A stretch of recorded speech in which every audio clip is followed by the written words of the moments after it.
Welcome to Transplanted, the podcast where real stories of organ transplantation come to life. I'm your host, Dr. Allma Johnson, and in each episode, we dive into the journeys of those who've faced the fight, embraced the change, and found new beginnings. Whether it's a heart, kidney, lung, simultaneous kidney and pancreas, or liver, every story is one of resilience, transformation, and hope. So sit back, listen in, and let's explore the incredible world of organ transplantation together. If you can walk us back to the moment that you first learned that you needed an organ transplant, what was going through your mind? And how did it change your life? I remember it because I was had not been feeling well. I moved to Florida 8 years ago, and my health really deteriorated after I moved here. So very quickly after I moved here, I was progressively having worsening symptoms from many years of type 1 diabetes, and then having developed pretty quickly. I went from having not too much of a problem with my kidneys, totally defunct pancreas, as is with type 1, as you know, and but my kidneys had been okay, and then literally in no time just really went downhill. And within about a year of being diagnosed with kidney disease, was told that I just went for a checkup with my nephrologist, and he said, "Yeah, Laura, so I'm thinking that we need to probably go ahead and get you listed for transplant." And he said, "I'm thinking we should go ahead." He said, "I would recommend that we try for a simultaneous pancreas kidney." He said, "I think you would be a good candidate." So at that time, I was late 40s. And he said, your blood sugars are, I was very, very difficult to control blood sugars. Everything, we were just tried everything. I was, tried multiple pumps, tried multiple glucose monitors, and had it, I was able to manage them, but nothing would manage my blood sugars. So I was in the hospital constantly. I think that year that he told me he wanted me to have the transplant, had probably been in the hospital maybe at least 18 or 19 times with out of control blood sugars, either real low or real high. And so he said, I really think we need to look at this, and your kidney function is failing. I think we need to get you listed, and I'd recommend we do it here at Tampa General, which is close to where I live, miraculously. Yes. So I'm going to send the referral over to them, and you'll be hearing from them. And that's exactly what happened. That began the process. I was completely stunned. And then I told my family, and even though I was in bad shape and not feeling well, I don't think anyone had been thinking I was at transplant place. But I guess my kidney, he said, you're going to be on dialysis soon. So we need to get this rolling. Your pancreas is already a mess. Kidney is right behind it. And we need to get it rolling. Wow. So type 1 diabetes. I'm listening to you. I'm thinking to myself, you're late 40s, so was I. And uncontrollable blood sugars. Was it more as you became more ill, or were there issues a little bit prior to, would you say? So I wasn't even diagnosed. No family history of any big health problems, no family history of any type of diabetes, no family history of kidney problem, nothing. And out of nowhere, I went into diabetic ketoacidosis spontaneously at age 33. And bizarre. So ended up, I felt like I had the worst flu in my life, got myself to the ER, passed out in the waiting room, and woke up a week later. From I went and fell into a DKA coma and woke up, and they said, you've been in a coma. You were in very severe DKA, and it was touch and go for a bit. And from that moment, I had been really healthy. I was young, and I mean, well, at that, young, early 30s, young, but late, old for type 1 diagnosis. It was absolutely type 1. They did all the, autoantibody testing, and it was absolutely full type 1 and no pancreas functioning whatsoever. But I automatically had every complication. I developed bizarre complications along the way. I had an Abducens nerve palsy, which gave me double vision for a full year. Literally stem to stern complications, but my kidney had stayed healthy, but my blood sugars were tough to manage from the get-go, very difficult to manage from the get-go. So, and I was healthy. Like I had checkups. The highest blood sugar I had ever had prior to being diagnosed was a 108. And that just was a rare like blood sugar that they looked back like sometime in my 20s. Just at one point I had tested it like a 108. And but after that, they were never that good again until this miraculous transplant. Oh yeah, absolutely. Yeah, so many similarities there. I was diagnosed at the age of 15 with type 1 diabetes. Yeah. Like yourself, no one in my family Right. had been diabetic, nothing. I mean, Yeah. going back, grandparents, great grandparents, no diabetes, Same. excuse me, at all. So it was quite the shock of that then. And then, like you, I'm sitting in my doctor's office and they're looking at me. It's like, yeah, your kidneys are this and this is that. And we're going to refer you over to the Mayo Clinic for just like, excuse me, I'm sitting there in my car. The same day, I'm to meet my realtor to close on a condo I was preparing to buy. And I'm thinking to myself, like, how are you going to do this and manage that? And doctors talking about retiring you. What is going on? So wow, just the ups and downs. Well, I'm glad you're here. I'm glad I you am through. thrilled that we're both here. Thrilled Yes, you're here. Yes. yes. And I'm grateful for the proactive work of our doctors, Yes. saying, hey, this is what we need to do, Yes. to progress forward. So My doctor is amazing. He's my doctor again. Of course, he handed me over to the transplant team, and now I'm back with him. And he's so humble, and yet he saved my life. And wonderful. I give him so much credit, and he's so humble. So he's amazing. Yeah, yeah. I love my doctor too. He's great. Yes. He just sits, he listens, and he's like, well, I don't think we should do that. I think we should do this. Oh, and I'm like, okay. But yeah, I love that. I love that. This is so awesome. So did you ever have to do dialysis? I did dialysis for 11 months. Okay. Yeah. So I just 1 year before, which I got listed and then got very, very sick. This was in 2020.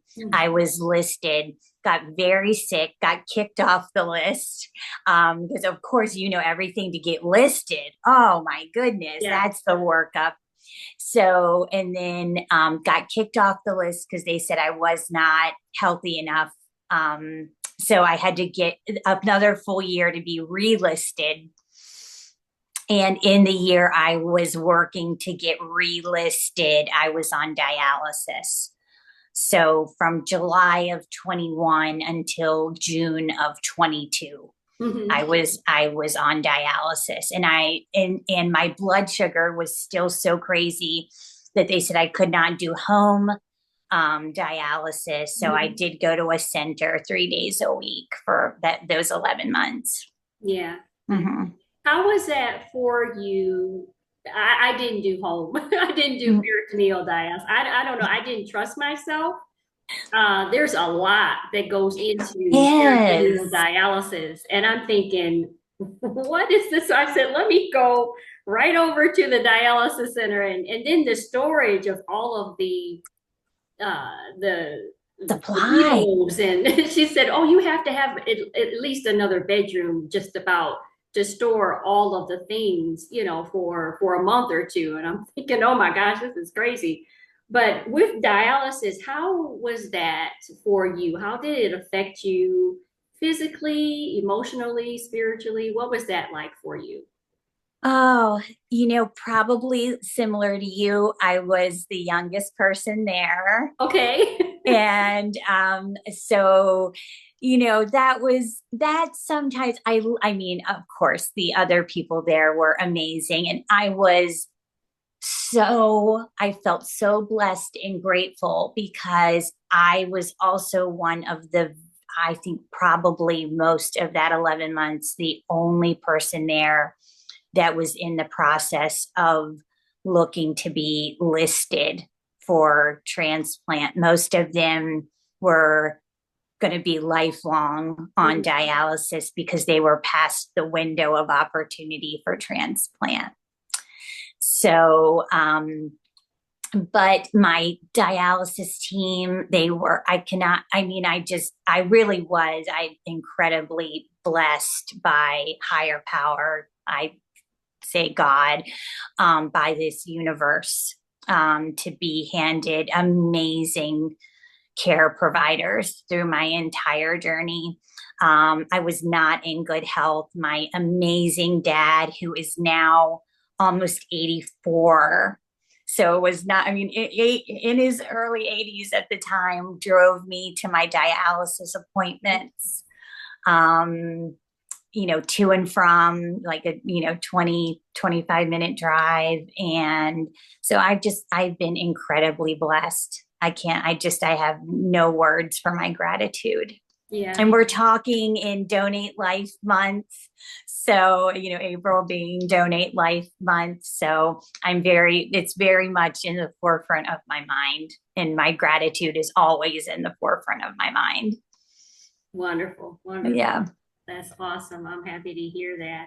These were things that I prayed for, because talking about stepping into a place of the unknown. Whew. Oh my gosh, this is not like having a headache or a toothache. No. It's not as if you can just go grab some Tylenol and it'll be all over in a couple of hours after you wake up from your nap or something. No, Right. this is and talking Yeah. about hitting you like a quote unquote Mack truck. This is like Yes. I never thought I would be in this Yes. situation. You couldn't tell me that Yes. this was going to happen. So thank you for sharing that.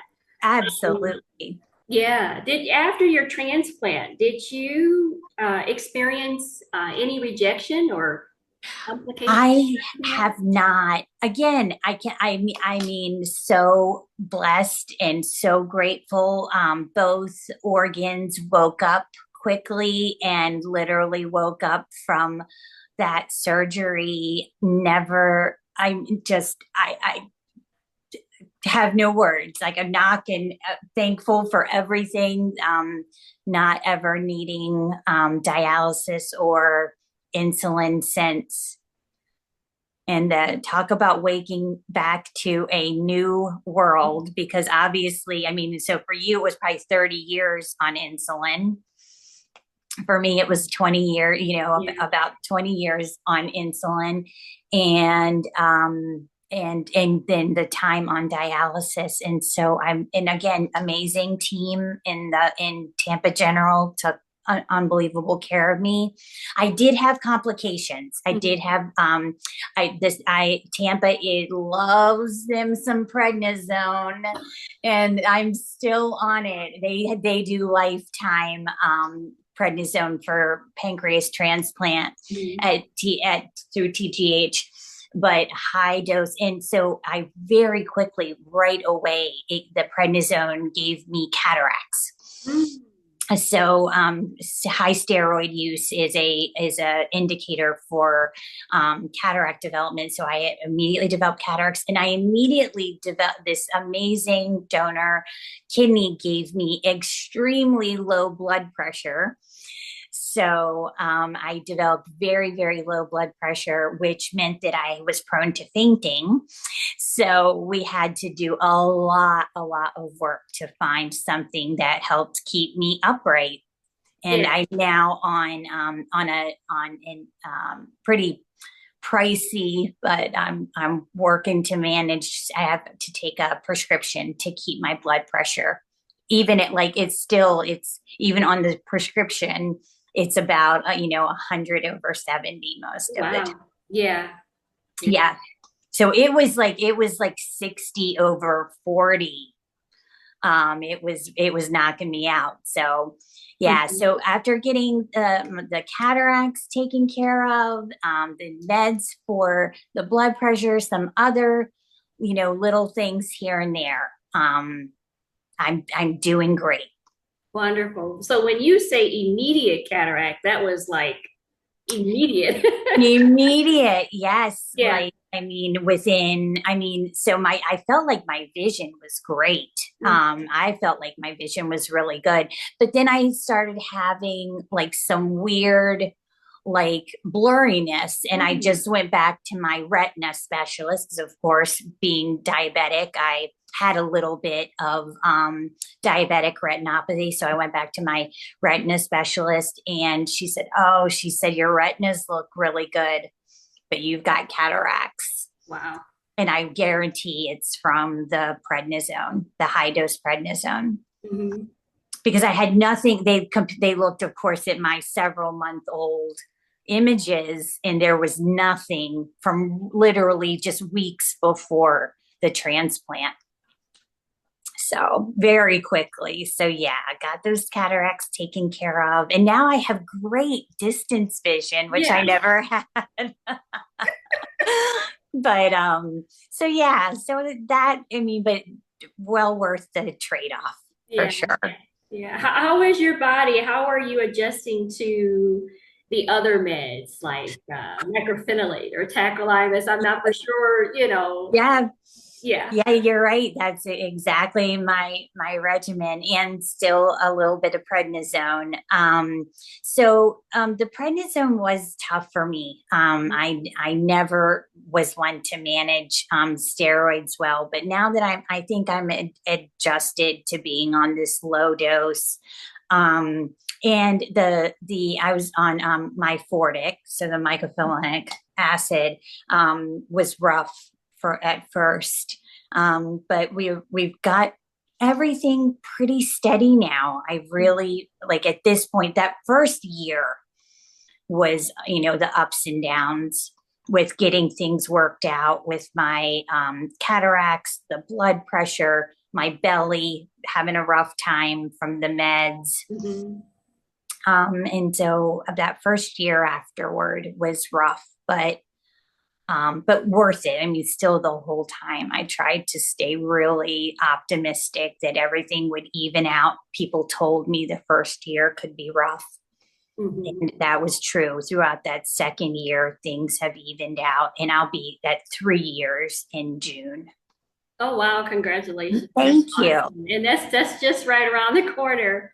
That is so awesome. I'm excited for you. Yeah. I Thank know, you. yeah, I know for me, I broke out, which was the weirdest thing. I think after probably a week of being on my meds in hives, but it was just Oh, my feet. So wow.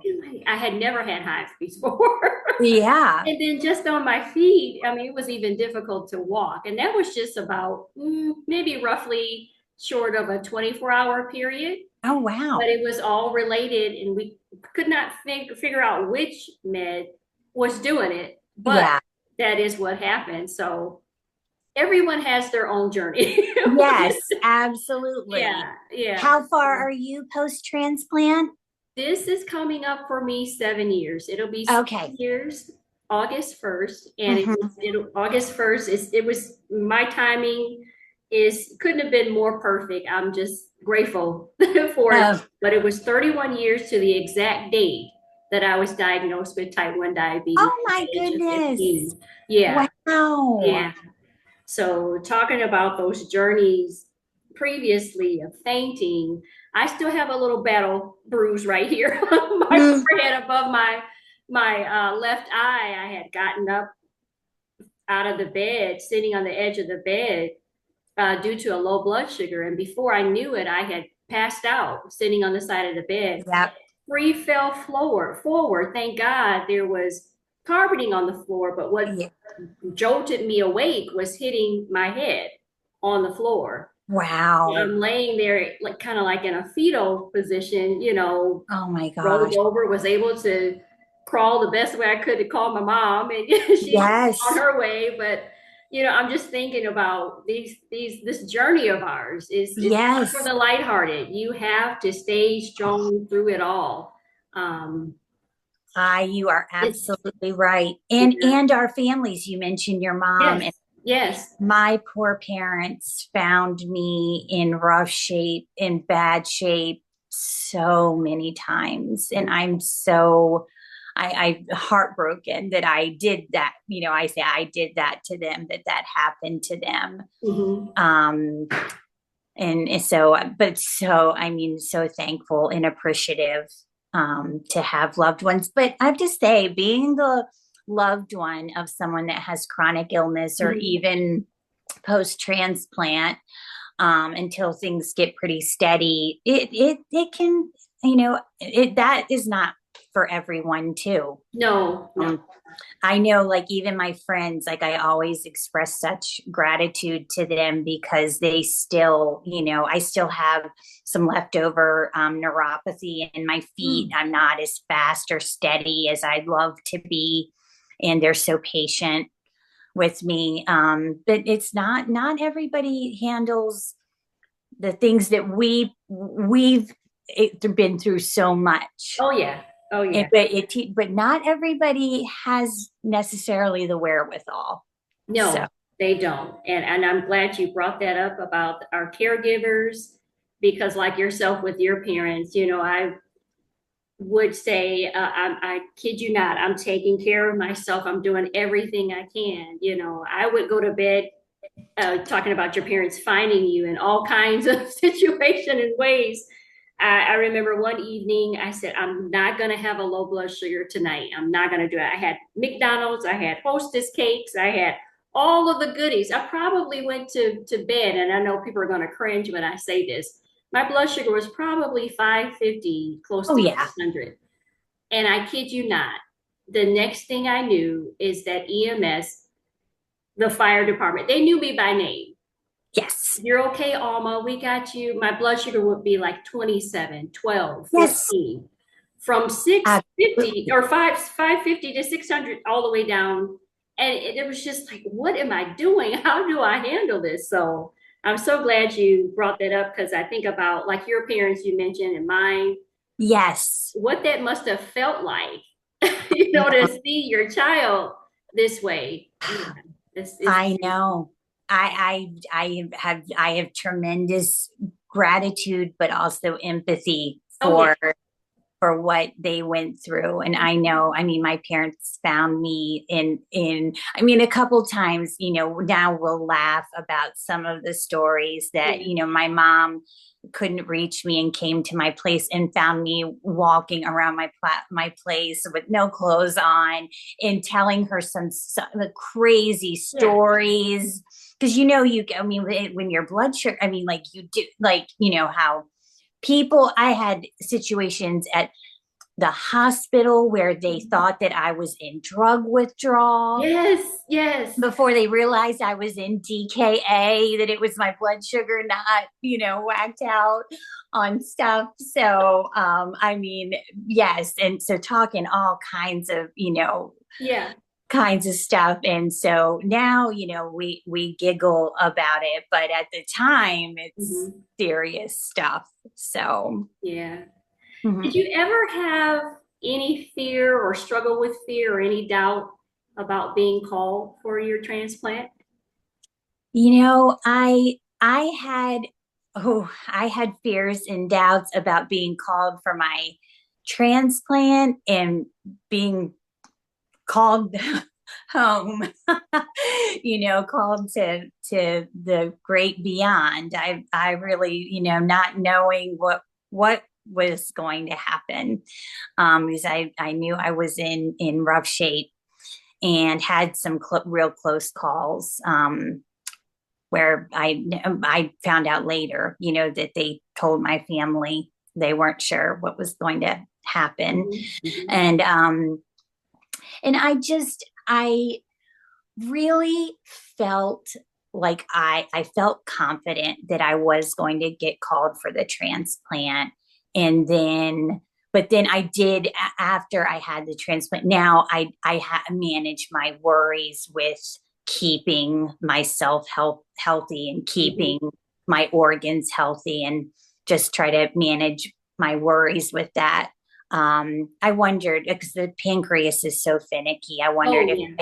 I'd get a lot of calls, and the people who need a pancreas get so many calls, where unfortunately, the pancreas just doesn't stay viable for transplant. So it's very common to get, as you know, to get a lot of calls that don't necessarily mean it's going to be successful to move to the recipient. Mm-hmm. Mm-hmm. But I tried to stay really hopeful, and just keep, stay hopeful, and keep as much as I could a positive mindset that I would be a recipient.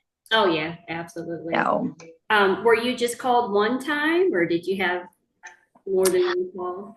I was called only one time, before, where, unfortunately, it was all looked good, but then, the donor pancreas was not viable. Okay. And then just the time that once I was relisted, that was during my original listing.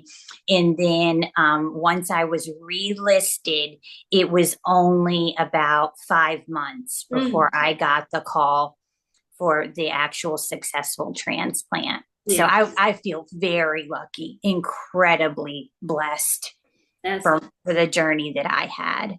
that's awesome. Mm-hmm. So these are the things that keeps us going, y'all. Just Yes. being grateful, knowing that we have been given this second chance. Yes. Our support systems, the Yes. role we play in keeping ourselves first. I know that was something I said, oh, Alma, you can do all these things, but you got to put yourself first. You got to do what you need to do. Yes. And with saying all of this, how has your outlook changed now? Your outlook on life, what you do, what you don't do. Yeah. Oh, I think it's just kept me really mindful, and Mm. in the mindset that the best times, at least some of the best times of life, are still ahead for all of us. And I stay really focused on that, because, during the time that we're not well, we can feel a lot of grief for Mm. what we're missing out on, or what we wanted. And, it's sort of what we've dreamed and planned and hoped for that doesn't happen. And I stay really mindful that I'm still doing the best. I've given this gift to do the best I can to still make sure some of the best times of my life are still ahead for me as I move forward on this journey. And I've always been a pay it forward thinker, but man, do I do my best in some way, like every day, to pay goodness forward. Oh, wonderful. Absolutely. And I stay in such a state of honor for my donor. And he was young. All I know is that he was 20, and that it was a male, Okay. 20-year-old male. And that his family, that they made this decision, the generosity in the worst moments of their life, Mm-hmm. and that they made the incredible, generous decision that they did. And I stay so mindful and aware of that. And feel like it helps keep me in my best mindset. Yeah. Yeah. Wow. This is also awesome. So awesome. So your outlook on life, I love it. Mm. What message would you share with another individual who has or is in our journey? They're on that transplant wait list. You know the one. Oh, yes, You know the transplant wait list. absolutely. They're on the transplant wait list, or either they're considering Mm-hmm. getting an organ to move forward, because that consideration portion is something different too in itself. That's a whole nother beast Yeah, there. absolutely. And it is something that can definitely play with your heart and your mind if that's something Absolutely. that you should do. So what would you tell that individual who's on this journey as well? I would say to try to stay mindful and in the moment, in the present. Try not to spin to the past, try not to spin to the future, try to stay in the moment and aware of how much is and is not out of our own control. And that's, like I said, like thinking about like what we hoped for and then what we're handed, and just doing the best we can with what's in our control in the present, while staying hopeful for the best for what can be ahead. So, I know that the idea that, of staying, just always stay positive, that it can be hard, but Mm-hmm. try to cling to hope. Yes. So, doing the best we can with the moment, what's in our control, out of our control, but with great hope for what can possibly be ahead for us. This concludes today's episode of Transplanted. If this story inspired you, share it with someone who needs hope. Don't forget to follow, subscribe, and leave and write a 5-star review. It helps us reach more people in the organ transplant community. Until next time, stay strong, stay hopeful, and keep embracing the gift of life.